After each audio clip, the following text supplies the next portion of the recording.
we're back with episode 7 of IcoPod. The march to WrestleMania 9 continues. I am Bob Conley Jr. With me, as always, is Austin Skinner. Nobody better, of course. Your intros are very ego-driven, I'm noticing. The narcissist Austin Skinner. Wow. Yeah. For a guy that you don't like, you sure are using his nickname now. Yeah, I'm going to rip him off. Yeah, why not? All right. That sounds pretty fair. So we're about, less than a month away at this point, or just over a month away. Yep. To WrestleMania 9. I went back and listened to some of our thoughts on it. It seems like at first we're relatively mixed about it, and now we're kind of positive towards it. I agree. It's been, for me especially, a really, really slow kind of step by step, because they're pushing it a lot harder on Raw. So I'm not quite where they are about the excitement, but I'm getting there. I think I am too. It does seem like as if though every angle gets like 1 week, and then they cut it off. So you kind of like maybe forget about it. Right. There isn't continued progression there. So before we get into all of our usual notes and things of that nature, if you have any comments regarding what we're watching, maybe the podcast in general, you can send your opinions, feedback, whichever, to either the IcoPod Facebook page at IcoPod, or you can email us at icopodpodcast@gmail.com, and then we'll read them on the air.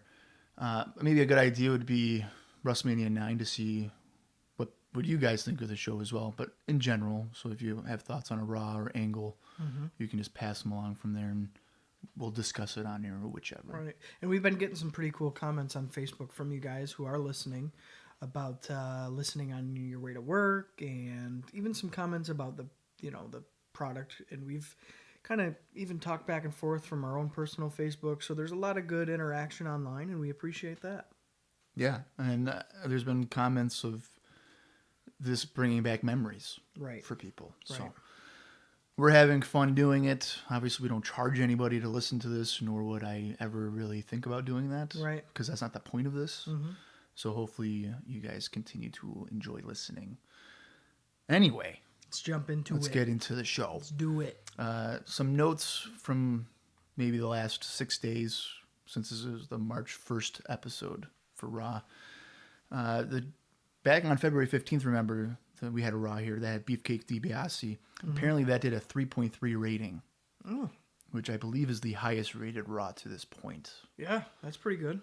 Kind of surprising that Beefcake maybe got that big of a number. Yeah, and then if you think about it, kind of like we talked about before with Perfect and Flair getting really a disappointed number.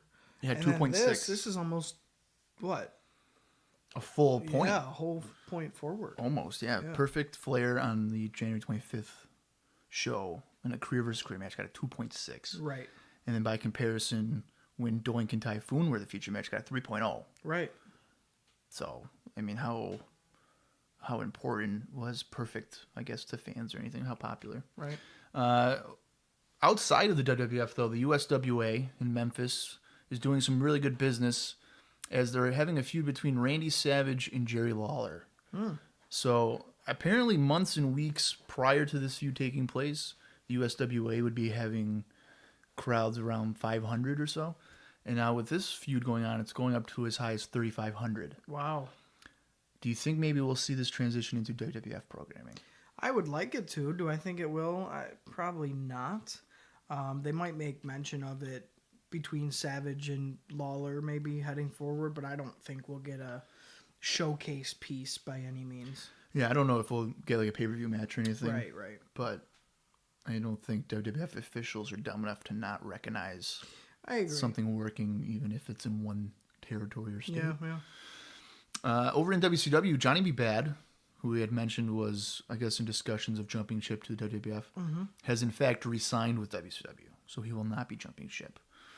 Razor Ramon had knee surgery on February 26th, and will be out of action for about maybe a week or two before WrestleMania, so he'll be out of action for a couple weeks. The Berzerker, who had seemingly an angle set up between him and Bob Backlund at Royal Rumble, I would have thought, has left the WWF and appears to have cut his hair and is now selling cars in Minnesota. What the hell? That was a surprising departure. I didn't think... Yeah, because we just saw him. Yeah. That is weird. Would you buy a car from the Berzerker? Well, with his haircut now, yeah, I'd probably trust him. Nah, I ain't trusting him. Yeah, I'm gonna trust him. If he can beat up Bob Backlund like he did, who's to say he's not gonna beat me up in the parking lot? That's true. He might like slam me on the hood of the car or something. Yeah. I don't know. Are you really disappointed with Berzerker leaving? Oh, can't you tell I'm heartbroken? Well, you are. You do have a tissue right now. Thanks for blowing up my spot. Sorry. All right. Well, I guess that's. I don't think we'll ever see Berzerker again. Fuck the Berzerker. I think this is it. Fuck the Berzerker. Right. I'm just trying to drag this out for Berzerker. Leave the memories alone. Yeah, please. Leave the memory. Okay. WWF won't be doing a Saturday night's main event, as mentioned in a prior episode. Instead, they will be doing a 2-hour special in Fayetteville. Top matches advertised are Bret Hart versus Lex Luger, Yokozuna versus Randy Savage, and Undertaker versus Razor Ramon. It's likely, though, Ramon won't be there since he's out with injury. Right. And Hogan is scheduled to be on the show doing interviews. I believe the idea here is that it's a taping of with superstars, I believe. So it's not just a taping of the special that they're going to have. Giant Gonzalez has been working house shows against Randy Savage leading into WrestleMania 9. Or excuse me, will be working house shows. He hasn't yet. Poor Randy. Yeah, I don't know. Looks like they're just trying to give Gonzalez some extra heat there. I guess.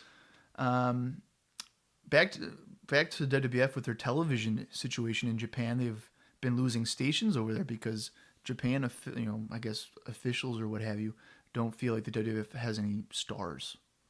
Really? Yeah, and even with Hogan coming back, it might still take a little while before.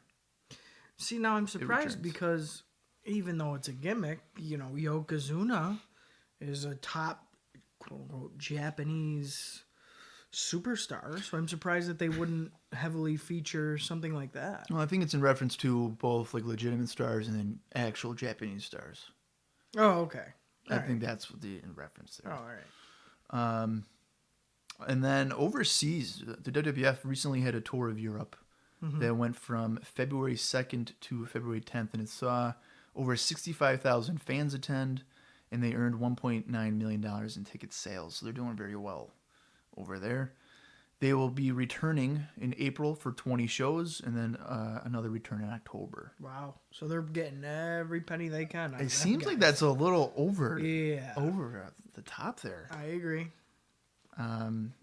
House show notes is that Lex Luger has been challenging WWF World Champion Bret Hart at the end of February, replacing Bam Bam Bigelow. I guess Luger wasn't scheduled to start on the road for house shows until I believe after WrestleMania. So they kind of shoehorned him in there. Yeah. Undertaker and Yokozuna continues to be doing good business on their house show runs. Of course. I noticed that they were doing that in Long Island. They drew like 10,000 fans. Holy crap. Which was quite a bit, I think, in comparison to other house shows in that area. Yeah. And Rick Steiner injured his knee during a match in Auburn Hills, Michigan, but returned to the match with his leg heavily wrapped up. So that'd be interesting to see if that causes any issues. That's not good.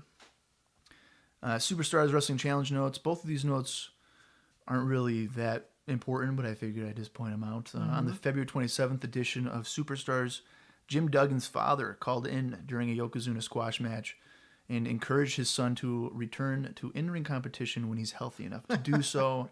I feel like that should have been like a personal call. Yeah, well, do you think Jim Duggan's dad had a better handle on the phone than his son did? Maybe. I don't know. I didn't listen to it. I just read about it. So well, hopefully he wasn't calling from the same 2x4. Yeah. Yeah. That seems like a weird thing to do. I feel like have him just talk to his son. Dad, you're embarrassing me. Yeah. I'll do it when I'm ready. On February 28th edition of Wrestling Challenge, Sherry Martel cut a promo during Shawn Michaels' squash match and said that Michaels wasn't man enough to be the WWF Intercontinental Champion. Ouch. Yeah, that was a sick burn. Wow. All right, so we got all that stuff out of the way. Anything really standing out to you? Or? I really wish we were getting some more of Randy on TV because it seems like they use him quite a bit on the road, which is interesting to me. If you're using him on the road, why not TV?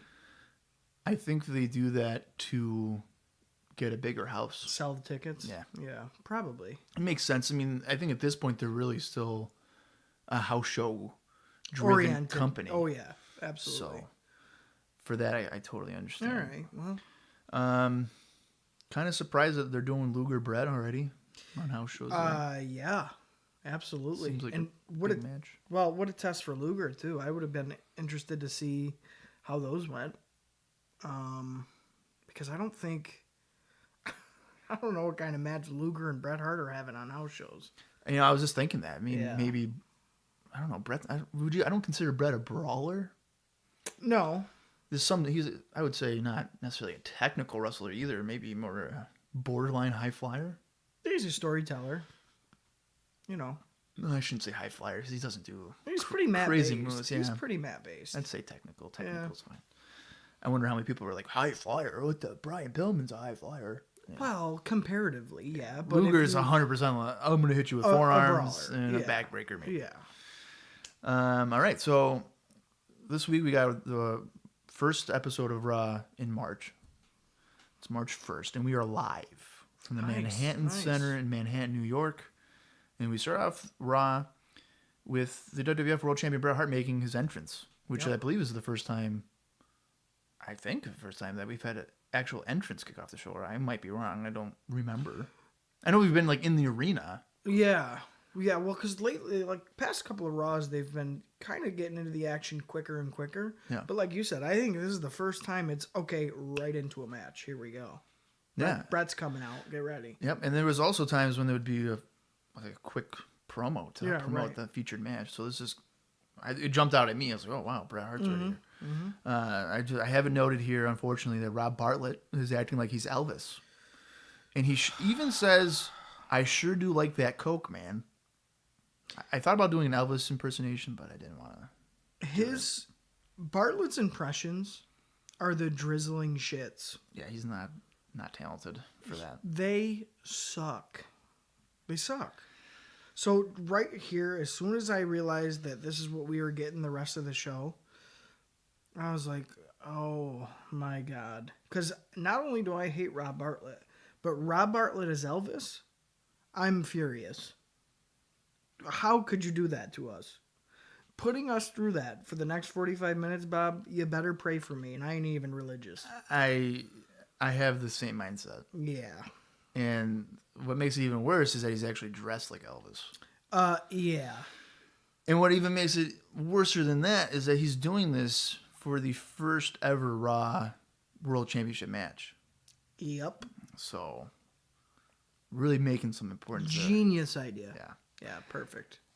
So the first match here, as noted, is Bret Hart. He's defending the World Championship, and we didn't know which head shrinker it was going to be. Right, it was just announced that one of them. Yeah, right. Luckily, they picked the right one, in my opinion. Is it's head shrinker Fatu. Mm-hmm. I'm not entirely sure how Fatu earned. How either one of them would have earned a World Championship match. Yeah, it's out of nowhere, for sure. Yeah, it's just okay. I guess maybe the angle here of Bret being a fighting champion, he'll fight anybody, but right. I don't think Fatu's done anything in a singles capacity to really have him be worried of losing it.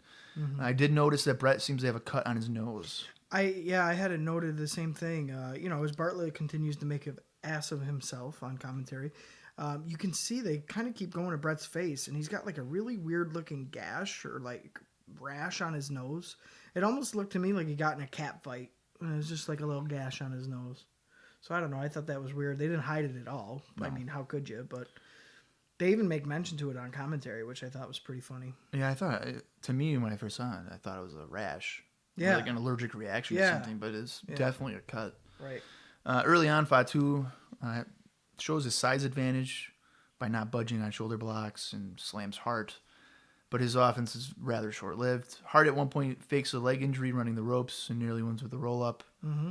I don't know if I necessarily like the idea of a face champion like Bret trying to pull a trick there.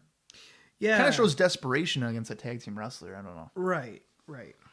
I would say, and kind of like we talked about before, with the champion in the ring, who we haven't really seen since the Royal Rumble, with the Elvis stuff. It's like, really? Don't get me wrong, I enjoyed this match, but with that, it was such a huge distraction. I guess they were, trying to make ties in reference to Vegas and Elvis? I'm assuming. Just another way to put over WrestleMania. Like, I don't know. I don't know what Rob Bartlett was thinking. Yeah, to be honest with you. And it took away because really the match between Bret and Fatu, it was snug. They looked like legit pros. Everything was done pretty well compared to some of the Raws as of late that we've seen with some of the talent that I could say pretty much the opposite for. But the pace was led by Bret, obviously, who stuck to his comfortable mat-based working style. And I always appreciate his offense compared to Flair because Bret's stuff looks legit and believable. Even though you know his moves, he's got the same sequences. Compared to Flair, I'd say, okay, that guy might be really getting hurt or dishing out some punishment. Yeah. But it was just so hard, the Bartlett thing. Like, fucking A, man. Get him off and out of here. I find myself actually turning down the commentary during the actual action so I don't get distracted. Right. Fatu actually does a pretty good job throughout the match, I thought. At one point hitting a pretty good-looking savant kick. Yeah. For a near fall on the champion. Right on his chin. It was like stunned the crowd. Yeah. Too. Well, you hear he probably slapped his leg very well or something, but there was a pretty good pop on the sound there. Yeah. So, and like I said, it was a pretty good near fall. Yeah. Late in the match, or not late in the match, midway through the match, Samu comes out as Hart has a crossbody and gets sent to the floor on the kick out by Fatu, and Samu obviously takes advantage of this by hitting a scoop slam on the floor and a few falling headbutts. Yep.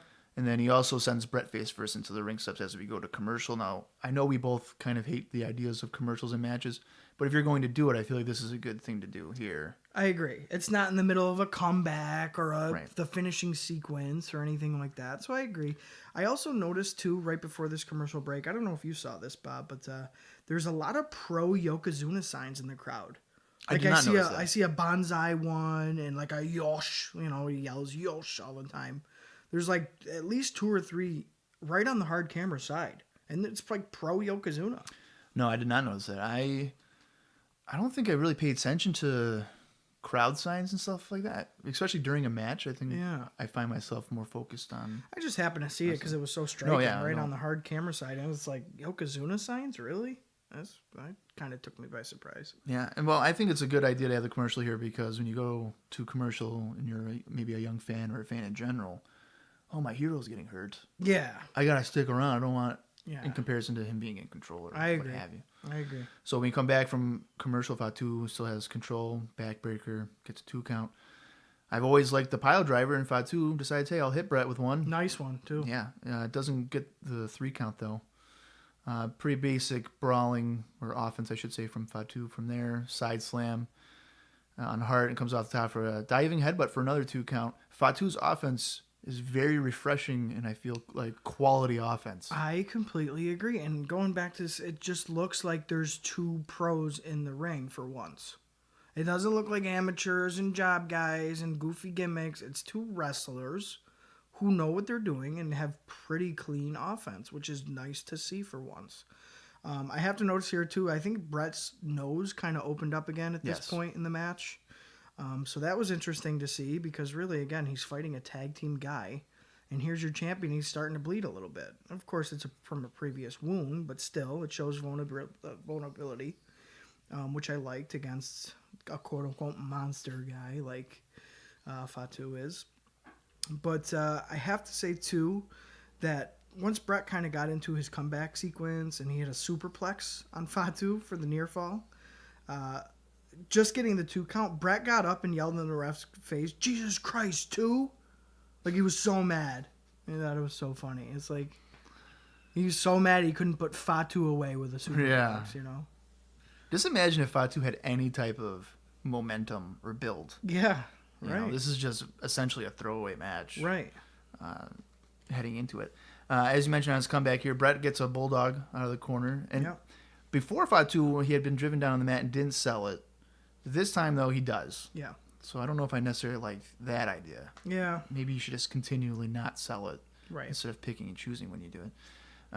Hart hits the backbreaker. Usually, I believe this is his sequence of doom, as people would like to call it. Yeah. The middle rope, forearm drop.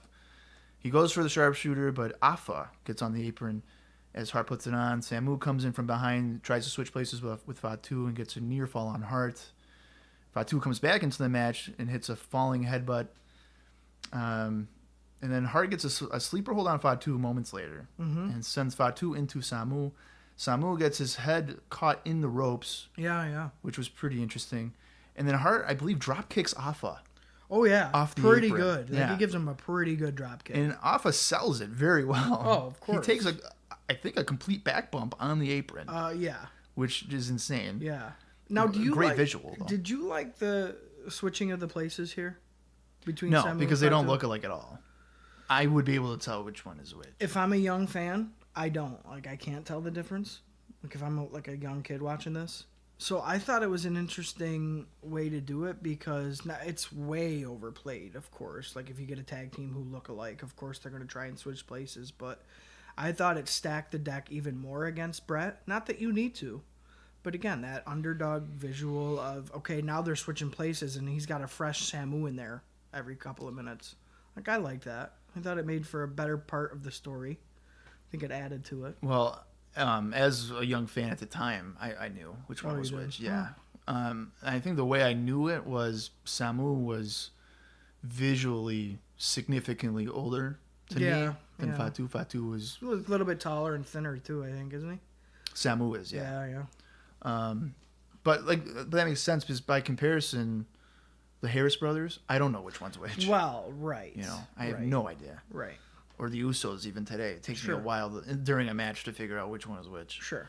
The finish here, after the dropkick to Afa, Bret gets a sharpshooter on Fatu. And I liked how Samu was still in the ropes. Yeah, his head was still stuck in the ropes. Yeah, I liked how they the whole played into finishing that. sequence was really well done. I thought. It was very good. And then Bret gets the submission to retain the title. This got significant amount of time, about I believe almost 15 minutes. I really enjoyed it. As I mentioned before, Fatu's offense was shockingly to me really well done. I have on my notes here that I thought this was the second best match we've seen on Raw thus far. Which one was the first one? I would still say Flair versus Perfect. I enjoyed this more than I enjoyed Flair Perfect. Did you? Yeah, I thought this was the best match we've seen so far. I have to pretty much agree with you. It's definite, easily, far and away, last couple of Raws. I thought the story, this whole storytelling of the match was well done. Of course, I think that's one of Bret's strongest talents. But regardless, with no backstory, kind of like we talked about, it came out of nowhere, but they made something out of nothing, which, surprisingly good match. And like you said, almost 15 minutes of action. Yeah, I mean, the only downside for it is that there isn't much suspense. I don't think anybody's believing Fatu is going to win the World Championship. Yeah. So in that regard, Perfect Flair has more emotional investment because who's going to lose their career? You don't know. Exactly. But no, I would say that within the first 2 months now, as we're through 2 complete months, this is the best Raw match. And I don't think anybody talks about it. Which blows my mind because if you think about it, okay, so Fatu goes on to be, obviously, Rikishi, who I think is by now Hall of Fame, right? Did he just got inducted, I think. Yep. Not last year, I think, but he is, yeah. Last couple of years. So you have 2 Hall of Famers here tearing the house down on the opening match of a Raw in 93. This is definitely a hidden gem. Yeah. This is a pretty damn good match. Yeah, it's not, I wouldn't say like a classic or anything. No. But it's certainly a gem. I mean, if you're looking to kill 15 minutes or whatever. And you're a fan of the era and that kind of stuff. Yep. Yeah. It definitely puts over Bret as a fighting champion and huge people having a legitimate shot against anybody. Exactly. So it was nicely done. I'm honestly surprised I'm praising it as much as I am. I didn't think it was going to be that good, but it exceeded my expectations for sure. I agree. Coming out of the match, we go to the WrestleMania 9 report. I believe I've said it was April 5th that WrestleMania occurs. It's actually April 4th, and I was frustrated because I actually knew that. I don't know why I said April 5th. Oh, see, I didn't even pick up on that. But before the WrestleMania report, just as a quick, how I pay attention to these details. I love it, though. It's good. So Macho Man, the whole time during the match. Oh, they go to the commentary table, right? They do. Okay, they do. He's putting over Bret big time on commentary, continually spelling out respect during the match for Bret.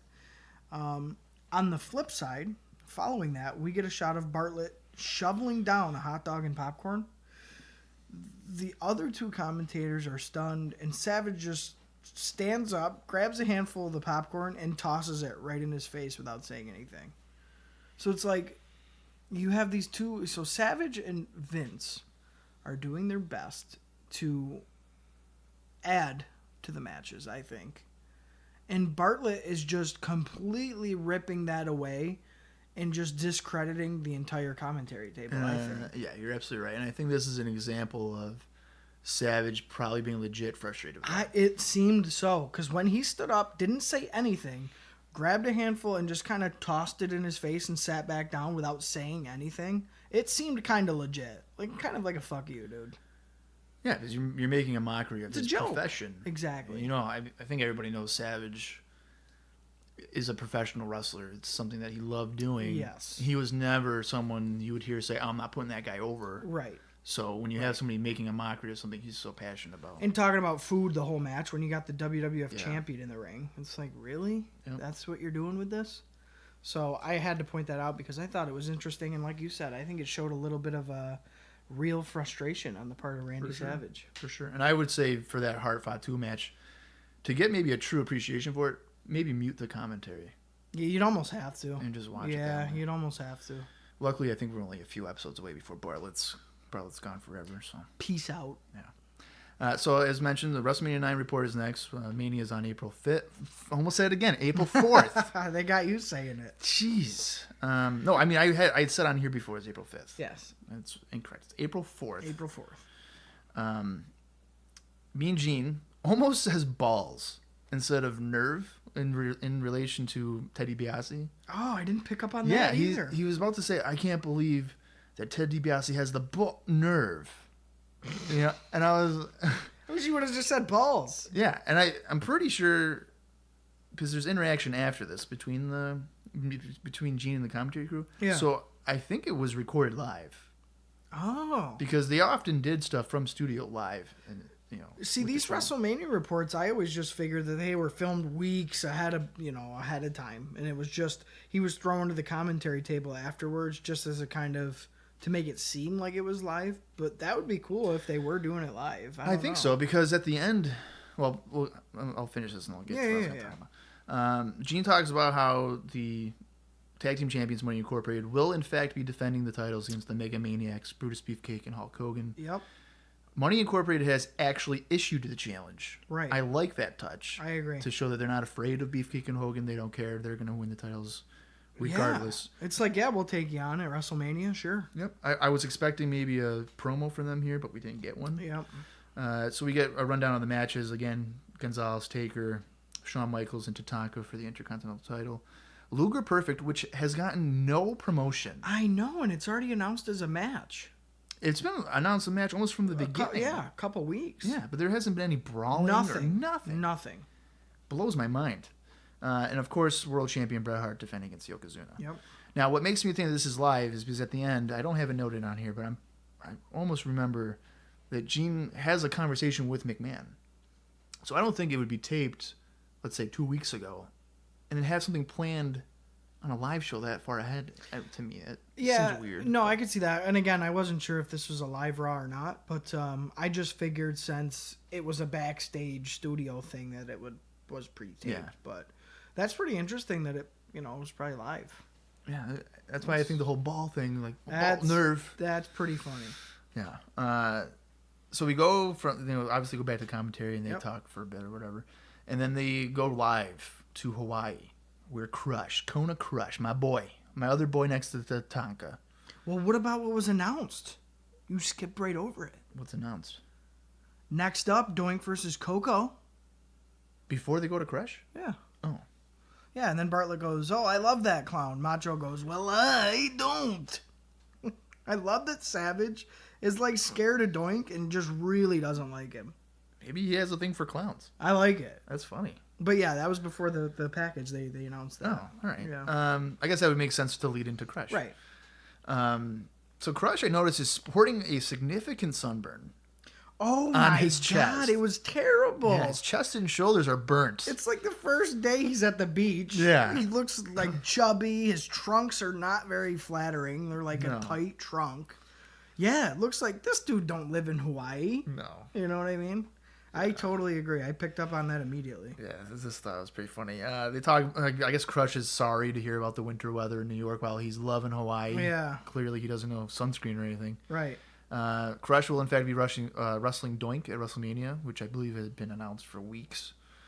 And Vince asks, "Hey Crush, what's your prediction for Doink at WrestleMania?" And we get the typical, pretty predictable response here.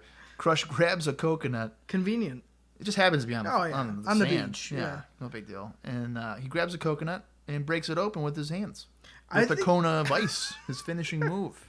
So the whole time, this whole package, as Vince is interacting with Crush, it's like he's a nervous, excited little schoolgirl. Because he's trying to, he's bullshitting around about the weather. And it's just Crush's glistening body. So I think when Crush busted that coconut, Vince busted his nuts too. They may have. He was just loving Crush. Well, to be fair, Crush is coming out of the ocean like a Bond girl here. It's like, what the fuck is this? Like a Baywatch lifeguard just rescued a family of 4. Vince is hard as a rock. Just watching. Well, I mean, he's Crush. loving it. Crush is probably the prototypical guy that Vince would love. Exactly. So, yeah. Exactly. That is probably an understatement that he was loving it. Yeah. So as you were saying, that leads into Doink Coco Beware. What do you have for Doink and Coco? So Doink makes his entrance carrying a present.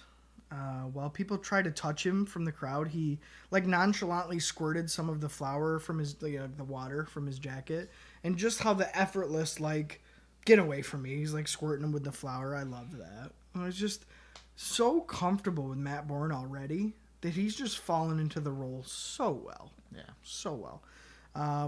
But after setting the present in the corner, Doink attacked Coco during the entrance. So when Coco was coming out, and he worked the leg heavily during this match, but stopped briefly, almost as to mock the pattern on Coco's ring pants. He looked at his pants and looked at the camera really, yeah. And then continued his attack.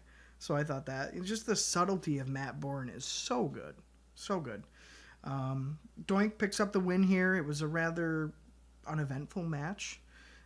He hit him with an unorthodox stump puller submission, which we have yet to see the whoopee cushion in action on television though, because I think is Doink using that at this time. Did he not use it on Typhoon? I don't think so. I thought he came off the top, sat down on Typhoon and held the trunks. Did he? I think so. I thought it was just a roll up for that. You might be right. I don't know. I don't remember. I don't think we've seen the whoopee cushion yet. Well, that just shows you how unmemorable that match is to me. I mean, I don't remember the finish. Well, right. So then we went into, of course, Bartlett stood from the table and attempted to get Doink's attention for some kind of, I assume, gimmick interview. Doink still had the present, and I fully expected it to be a pie in the face for Bartlett. I fully expected that to be the case. Doink walked over and was happy to give him the gift, although he was really barely audible due to him not being given the actual microphone. So as Doink is talking, you can't really understand what he's saying here. So Bartlett just got to continue to mumble his BS, which I was like, fucking A, just do it already. And guess what? Bartlett did get a pie in the face, and the crowd, Doink, and I loved it. 'Cause fuck Rob Bartlett. Yeah, I mean, I kind of the way you could interpret it is a face turn for Doink. Absolutely. I don't think anybody in there likes Rob Bartlett. This had to be a rib from Vince to be 100. Doink, fucking pie him in the face tonight. I don't care what he does or says. Smash that shit in his face. 100%. Yeah. 100%. Yeah. Right from here, what did we get, Bob? We got an Ico Pro ad. I wrote it down. We did, buddy. I got him. I'm putting him in there now. Yeah, we did. With Bret Hart, the WWF World Champion. Damn right. And then following that, we got the usual WWF figures ad that still has British Bulldog in it. Yeah. Still doesn't work for WWF. Featured spot. Yeah. It's kind of... I mean, it has Piper in there too, right? I think it does. Yeah. Yeah. Free promotion for WCW. Here you go. Well, Piper's not there yet. He's not there. Oh, for Bulldog. Well, for sure for Bulldog, yeah. So after that, we get a pretty big interview here in the ring. Vince McMahon brings out the WWF Tag Team Champions Money Incorporated, which would explain not hearing from them in the WrestleMania report. IRS is getting a lot of heat for his first name. Fans are chanting Irwin non-stop throughout this entire segment. So maybe you can explain this to me, because in my mind, as a normal wrestling fan, if you're chanting somebody's name, whether it's a funny name or not, you're cheering for him. Like, how's that a bad thing? Okay, so I think on some level, I don't think it was ever addressed or anything, but IRS doesn't like his first name. I believe that might be the context here, is that they think IRS doesn't like his first name. Yeah, like pisses him off. Yeah, and the way that they're doing it, they're going, Irwin, Irwin. Yeah. Not like, Irwin. Well, so they're definitely taunting him. Yeah, oh yeah. Well, it's funny because even Ted calls him Irwin a couple times. So I can't imagine, like, if you're IRS, wouldn't you be like, Ted, fucking don't call me that. Like, I don't like that. Because Ted does it a couple times. Maybe the fans just think he doesn't like it. I don't know. It's weird. It's like a weird thing to me. I thought it was, I don't know. I don't like that. Yeah, so right before they start talking, though, I heard a fan say, "Shut up, asshole." Before DiBiase even says anything, he's like, "Shut up, asshole." Oh, I didn't hear that. That's funny.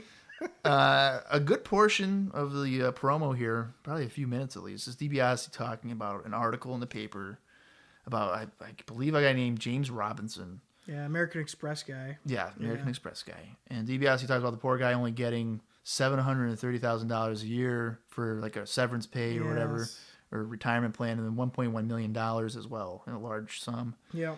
And I guess this Robinson fellow will also only be getting up to $3 million to not compete against American Express for like 10 years or something. Right. So in total, it comes out to roughly $10 million deal. Right. I guess. Yeah. And DiBiase's just, I'm not going to leave my house with American Express anymore. Yeah, he says that the guy got a raw deal. Yeah. Like, oh, they screwed him out of money, so next time we leave the house, we'll make sure to leave the house without American Express, because that's like their slogan or whatever. Don't leave home without it. So I don't know. I thought that was confusing. Like, this whole time, why are you putting this over so much? I didn't even. It was very drawn out. Yeah, and I don't even know the context of it for why they would have it on there, what the relevancy is to anything. Yeah. So back on focus though for the actual feud against the Mega Maniacs, DiBiase thought he had heard Hogan's theme song play for the last time, and he thinks Hogan is a little soft these days. Yeah. Compared to maybe the 80s or his glory days. Yep. DiBiase also says that Jimmy Hart was just an overpaid guy who fetched them things. A gopher. Yeah, gopher. IRS chimes in and is quickly met with more Irwin chants. Oh, they were giving him such a hard time. It was kind of comical to me. I think it's funny that IRS has more heel heat than Ted DiBiase does. Yeah, I think that's fair. Yeah, like, what the fuck? That's a fair statement. Yeah. Irwin says that he just gave Beefcake a wake-up call with the briefcase shot to the face a couple weeks ago, and considers themselves compassionate guys. Yeah. That's just great. IRS says that they would have put Beefcake out of wrestling for good if they wanted to, or if they tried. And he wants to know what will stop them from making Hogan a victim of the beef case. Oh my God, I love that. As corny and stupid as it is, how good is that? And then they show, so they reveal on the other side of the briefcase. It's such a shoddy job too. It's like a taped picture of Hogan from the 80s on the other side of the briefcase. Yeah. It literally looked like they did this right before they came out. Yeah, most likely. The way I took it was they had some guy go to the library. Yeah. And got maybe a copy from a magazine. Yeah. But, okay, get this out. Okay, fucking tape it out. Masking tape. Yeah. So it was so shoddy. It wasn't like airbrushed on or nothing. It was it terrible. was pretty bad. DiBiase says they are not afraid of the Mega Maniacs, and they will be putting the tag titles online at WrestleMania 9. And IRS simply says the odds are against you. Yeah. In reference to them winning the tag team titles. I thought it was a pretty effective promo, even though the beginning was a little overdone. They don't need the American Express part at all. Right. And I do have it noted here that IRS was looking at the wrong camera. Really? When he did the odds are against you. Yeah, he was looking at the camera like in the ring instead of the hard cam. Instead of the hard one. Yep. Yeah. An effective segment, continues. I think this feud is the one that has gotten the most promotion. And you're going to be surprised to hear me say this. Okay. But with each passing episode, I'm slowly becoming a Money Inc. fan. Before we sat down and watched any of this, I fucking hated IRS. Never knew why people were interested. Money Inc. made no sense to me. Like, I had nothing to do with any of that. I was always a Ted guy because I thought he was an effective heel. But Money Inc., I thought it was like Ted and some job guy. Like, why would I care about that? After seeing all this stuff, I'm almost more of a fan of IRS than I am of Ted DiBiase.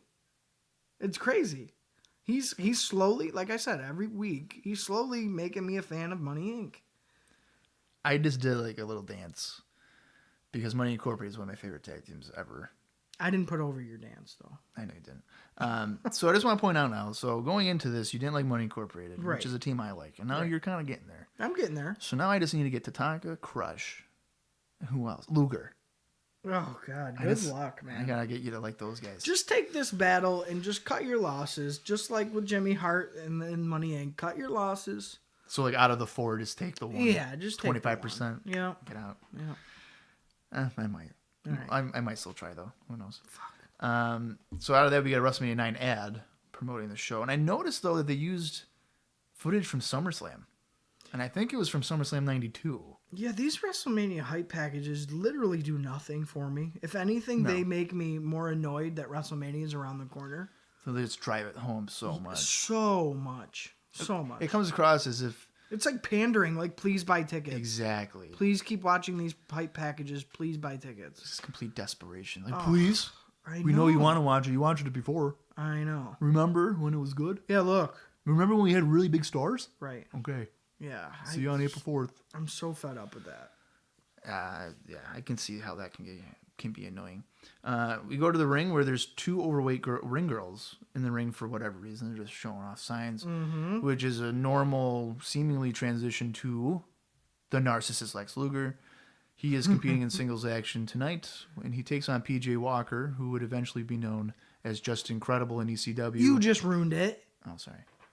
It's Aldo Montoya, dude. I have him next. Yeah, well, you just ruined it. Aldo Montoya as well. And guess what? Yeah. Guess what else we got? Another middle finger right in Lex Luger's face. I was wondering. Okay. Yes. I saw that, and I have it noted because he gets another one. It's not the same guy. It's not the same guy, but it's pretty much the same thing. Like, it's trend on his face. Yes. So fucking good. I wonder if he is going to appear many more times at the Manhattan Center because they might get nervous about that. I know. Well, I got to say this, too. And as much as I hate putting over Bartlett, he says he likes this guy in regards to Lex Luger. Yeah. Because he makes his boobies dance. Oh my god. Yeah, he does that booby dance. Yeah, that's why he likes him. He makes his boobies dance. And then as Lex is flexing, he's like hoping for it. He's like, do the booby thing. We make the boobies dance. And I think Lex even does it a little bit. And then Bartlett's excited about it. So I feel like Lex is always about to crack up. Do you feel like that? Sometimes. Why does Luger even do that? I don't know. The booby dance. I don't know. Because he does that his entire career. Does. Well, like nonstop. You would think that's not the type of like heat you want. Because that's, people are laughing at you for that. No, yeah, it is funny. Yeah. So for a guy who, the narcissism. Right. Oh, look at that guy doing the booby dance. Yeah, right. Yeah, I don't know. Every time I see Lex, though, it looks like he's on the verge of cracking up. Like, he thinks this whole thing is just funny. I don't know. That makes me kind of laugh, though. It's like, it's just garbage to me. Like, I don't like it. Maybe he just isn't used to playing such a character. Yes, because in WCW, it's just like it's just total Lex package. Luger. I'm a wrestler. Yeah. So, and he was actually playing a character. Yeah. During the match, Bobby Heenan calls in to promote All American Wrestling, which I believe is on Sundays at noon, is what they said. Mm-hmm. And he thinks, or somebody thinks like it's George Steinbrenner on the phone. Which I don't know who that is. That's the owner, or that was the owner of the New York Yankees. Oh, okay. I want to point out, though, one thing here that really kind of annoyed me is Bobby Heenan does absolutely zero hype for the Mr. Perfect match with Luger or any reference to Luger. He does make a brief reference. It's like Lex taking on Perfect at WrestleMania, and then he'll show him what perfection is all about. And that was it. So, like, that one sentence. Yeah, I didn't even catch it then because I thought the whole purpose of him calling in was for that feud, and instead it was just to promote a C-level show, I think, at this point, All-American Wrestling. Yeah, and not only that, but he's pretty much talking about the Elvis thing the whole time. Like with Bartlett. They're just going back and forth. Talking about Priscilla Presley and George Steinbrenner and all this bullshit. It's like, why did they just do that? Why did he just call in? No reason. He was just on the air to be on the air. Right. Is it? I don't know why I must have wrote it down incorrectly. But who thinks who is George Steinbrenner? Does Bartlett think Heenan's George Steinbrenner? Yeah, Bobby says that Elvis is fake and that it's actually George Steinbrenner out there. Okay. And he says that he's hanging out with Priscilla Presley in Beverly Hills, and she's next to him serving hors d'oeuvres. Right. Who tells him it's not the actual Elvis? So yes, it's Bobby who says the George Steinbrenner. And I think by this point Bartlett had kind of stopped doing the Elvis thing. He was toning it down a little bit, but he like ramps it back up because they're making note of it. Yeah, as soon as Bobby gets into it, yes, yeah. As for the squash match, pretty basic stuff here. Luger dominates. Walker gets nothing in. Nothing. Luger wins with the forearm strike. Pin with a pinky finger. Yep. Afterwards, Luger sends Walker to the floor, picks him up to the camera, insults Walker's appearance, then poses and puts himself over before looking in the mirror again. Let's go over some of that verbiage. All right, so here we go. Luger's got him in the mirror, and he says, "Here is the typical male, with the face of a beagle, a small, frail, ectomorphic frame, and puke white skin. It makes me sick." As soon as he says that, Luger just throws PJ Walker's face to the padded floor, and that's it. Yeah. So he says all that ridiculous verbiage that Luger would never say. Doesn't really know what to do after that, so he just, fuck you. And throws the guy down. As if he lost his train of thought. And, all right, get out of here. My script is done. Okay, see ya. Yeah. It's just ridiculous. If they put out a Coliseum video of Lex Luger, going through an encyclopedia, I would watch the shit out of that. Because I feel like Lex maybe knows 20 words, and the rest he's just saying. It's like platypus, I don't know, ectomorph, body. He doesn't know anything he's talking about. Hey, Luger, how do you feel tonight? Potassium. What? Yeah, you heard me. Yeah. Potassium. Oh, I love it. That part I like. That Luger is silly and probably not the highest IQ of the locker room. And they have him out here talking about bullshit fucking health terms. You're nothing but carbon monoxide. Oh, that was a genius move on their part as far as booking. Thank you for that. I don't know. I still like Luger. I laugh at him. I think it's funny. I think he's more of a joke playing a serious character than I think anybody. It's just, he's funny. Between the booby dance and the ectomorph, how are you not laughing at that? Right, and then you gotta think back at Royal Rumble, they made such a big deal about it. I know. He hasn't done anything viciously as a healer. Nothing. To get he's cruising through. Yeah. Which kind of makes me really disappointed they haven't done a better job with this perfect feud. What is the context of that feud? You're Mr. You say you're Mr. Perfect, but you're not. I am. That's literally, it's one sentence. I will show you perfection because you're not perfect. I am. Yeah. Just summed up the whole feud in one sentence. It's insane. And it's a WrestleMania match. It's stupid. A WrestleMania match is based off of a sentence. One and they've sentence. had zero in-person interaction. Nothing. Because not even does, up to this point, I don't think they even reference each other. They don't even say anything about each other. Yeah, no. Luger hasn't said anything. Nothing. It blows my mind. If you're a first-time viewer, you would not know that Luger even has a feud right now.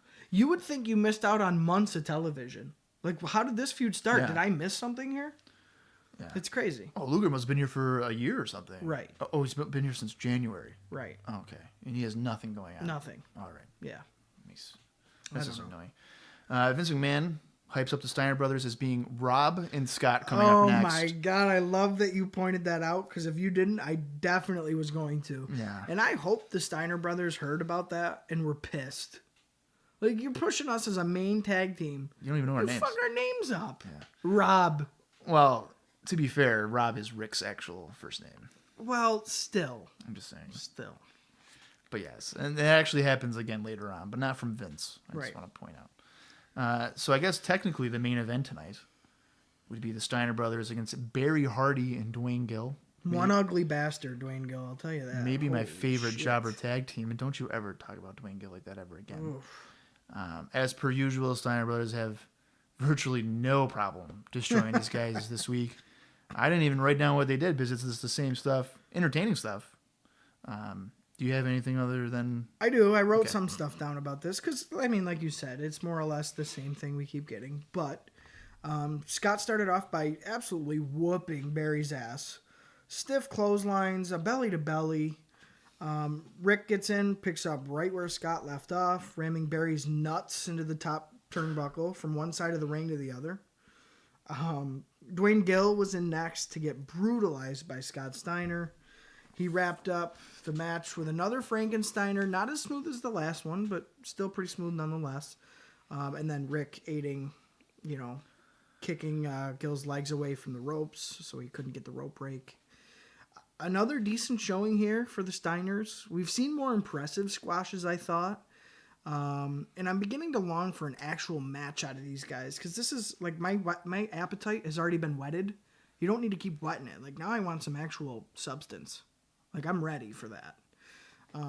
So with that said, I think we've seen better squashes from the Steiners. But again, it was, who doesn't like the Steiners whooping people's asses? I agree though about wanting to see an actual match. Yeah. It's good because early on at least they have a match with the Beverly Brothers at Royal Rumble competitive, and then you can do a couple of squash matches after that. Right.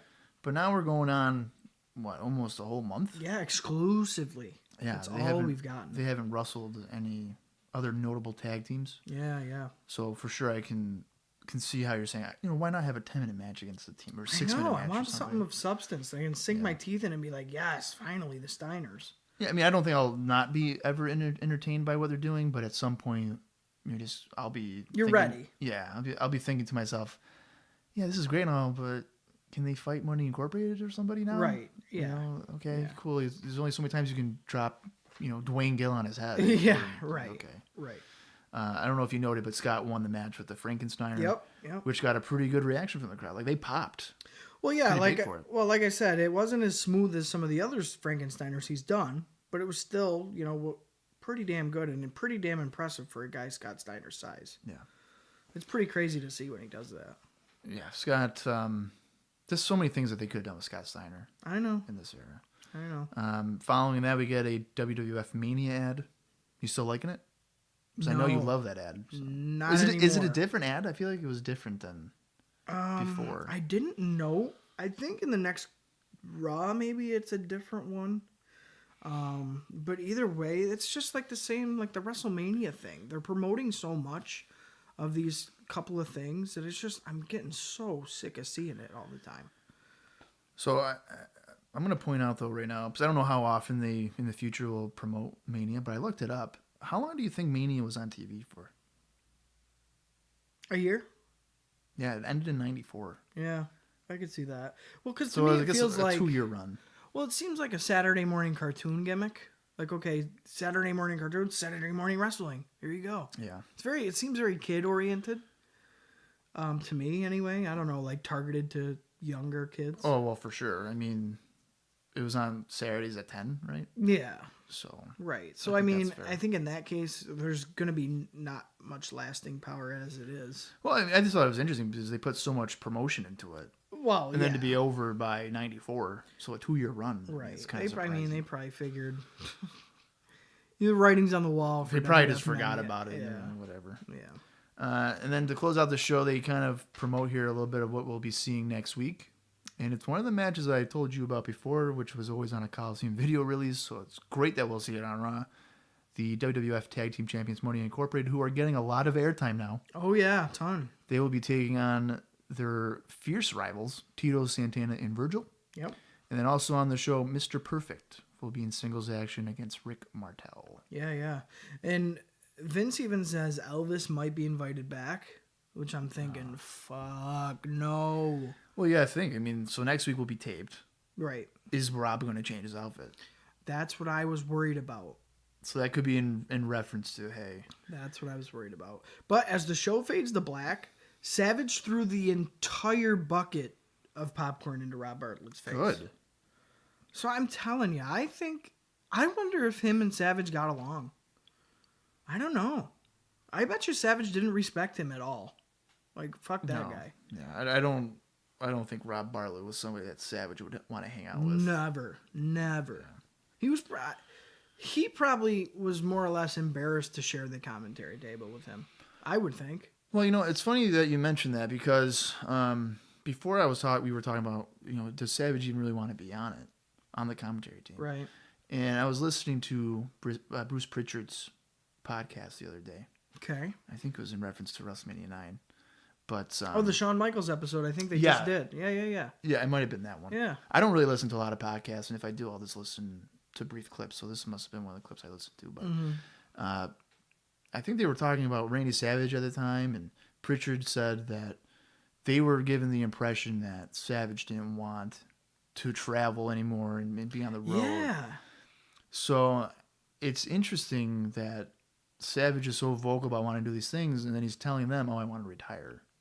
I don't want to travel anymore. I think he was leveraging to get something better, probably, like position-wise. You think it was like a bluff?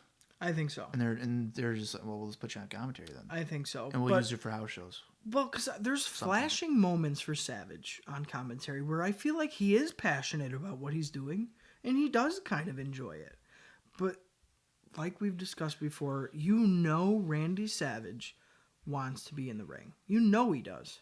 And maybe that's where the passion for commentary comes from, because it's one way to still express his love for the in-ring competition. I think him on commentary is underrated. I know that it's more or less like offhand comments, and sometimes it seems like he's barely paying attention. But anytime you have Randy Savage on your show, whether he's doing commentary, whether he's in the ring, hell, if he's ring announcing, it's enhancing your product, I think. So I don't think he's wasted at the commentary table, but he's definitely not doing what he'd probably prefer to do. And that's probably fair. I just don't know how they have Hogan come back and then Savage is just on the commentary table. It's hypocrisy. I don't. It's so hypocritical. And especially at a time when they need names. They need that drawing power. Yeah. And maybe one of your biggest ones, prior to Hogan coming back. Sitting at the table. On the table. And you know what else is so funny? So if you look at Savage style compared to Hogan's, not only is Savage's style way more adaptable to the early 90s style, but he's more well known for his wrestling. Not Hogan, So how do you have, really, like we just said, how do you have the more adaptable, athletic, popular guy sitting at the table when you have Hogan, who's much more archaic in style, much more 80s style, in a featured spot? It's just so funny to me that that's how it played out. And maybe you can tell, maybe with Vince, favoritism. Like, he was always a Hogan guy. Yeah. Maybe not so much. Savage always probably took a backseat to Hulk Hogan, and like a lot of guys, which kind of sucks. Well, you know who's taking a backseat to Hogan right now? Bret Hart. And that's because I feel like if we were watching it in '93, we would be under the impression that Money Incorporated against Mega Maniacs is the main event. So, and that's coming up in our next episode we'll watch. That I'll comment more on that. But okay. Not only am I upset about that, I think it's absolutely bullshit that Hogan comes in and is already being promoted as the featured spot on WrestleMania. Yeah. They're pretty much taking Bret Yoko, completely shoving them to the side and saying, we want you to care about this match more. Care about this more than your championship, your younger generation, and your building stars. Don't care about that. Watch this. we're featuring this. Yeah, I mean, it's a complete disregard of Bret. Literally. It's just so bad. Literally. So, final thoughts on the show this week for Raw. I thought it was a pretty effective show. I was far more entertained this week than I probably was the last 2 weeks. I would say so. Yeah, and you know what? We got much needed story development with like Bret, Crush and Doink, a rebuttal promo for Money Inc., which, delivered. Even IRS, again, much to my surprise. The Elvis thing all night was pretty tough to get through. As it is, the most they've given Bartlett since episode 1, I think, like verbally wise. Which was like, don't go back to that, please. I did look forward to the next episode, and I was so heartbroken we didn't get to see the finish of Undertaker versus Skinner like they promised. Yeah, we never got that. I totally forgot about that. You were right. Yep. Never even mentioned it. So I'm assuming Skinner won. Oh, yeah, in dominating fashion. Yeah, he spit some tobacco in his eyes. Yeah. And Taker's probably blinded. He's probably not going to be at WrestleMania 9. That's how I'm going to interpret it. Yeah, they're filming it. So Skinner's taking on Giant Gonzalez. Oh, that's a dream match. At WrestleMania. Instead of alligators or crocodiles, he's hunting after Giant Gonzalez. Yeah, this creature. He's going to skin the creature. So there you go. Yeah, that could be a storyline. So Skinner was in the woods. Yeah. And he came across a Giant Gonzalez. Mm-hmm. And Gonzalez maybe got the upper hand on him, and now Skinner's chasing him after in the WWF. WrestleMania, brother. Money. Yeah. And to say I was heartbroken about Undertaker Skinner finish, not seeing it, I'm obviously kidding. Okay. I'm glad they didn't even mention it, because I'm sure that was a horrendous match and not good at all. I would have laughed if Vince told them, "Hey, okay, we ran out of time," and they just wrestled for 17 more minutes. We're not on TV, but keep going, boys. It could be an absolute classic match that no one's ever seen. We'll never see it. 1,500 people in New York. Holy shit. Everybody's a Skinner fan in the audience. They're going nuts. Yeah, some guy in New York's like, I'll never forget that Skinner Taker match. No one else has ever seen it, We're so lucky. Yeah. Thank God we were there. A huge win for Skinner, but no one knows about it. Oh, my God. Yeah. So safe to say we both enjoyed the March 1st episode of Raw, I would say. I agree. And like you said, probably more than the past episode or so of Raw. It was a nice, refreshing. Really what sealed the deal is the Bret Fatu. That match blew me away. Yep. For 93, a Fatu match, singles match with Bret Hart, I was blown away. Yeah, for me, it's definitely the Bret Fatu match, and then I enjoyed the Money Incorporated interview, aside from the American Express thing. I didn't see the relevancy in that. Right. The squash matches were okay. I mean, nothing overly... A lot of the same. Yeah. A lot of the same. Yeah. I mean, the Doink didn't really do much. Like, the whole Doink Coco match is nothing. Well, that was just a build-up for the Bartlett thing, I think. They just, I think they got him on there just so he could pie Bartlett in the face. Yeah, you're most likely right about that. So. You have anything else for the March 1st episode of Raw, or no? I think that wraps up this episode with a bow. Okay. Well, as always, in reference to this episode or any of the prior ones, you can send us any feedback to the IcoPod Facebook page, and then you can also email us at icopodcast@gmail.com. And now, before we close out the show, I just want to let Austin know, because you don't know what song I put in post-production for the end of these now. It's none other than the Steiner Brothers. So before you can say anything, thank you for listening to IcoPod. You gotta hear it.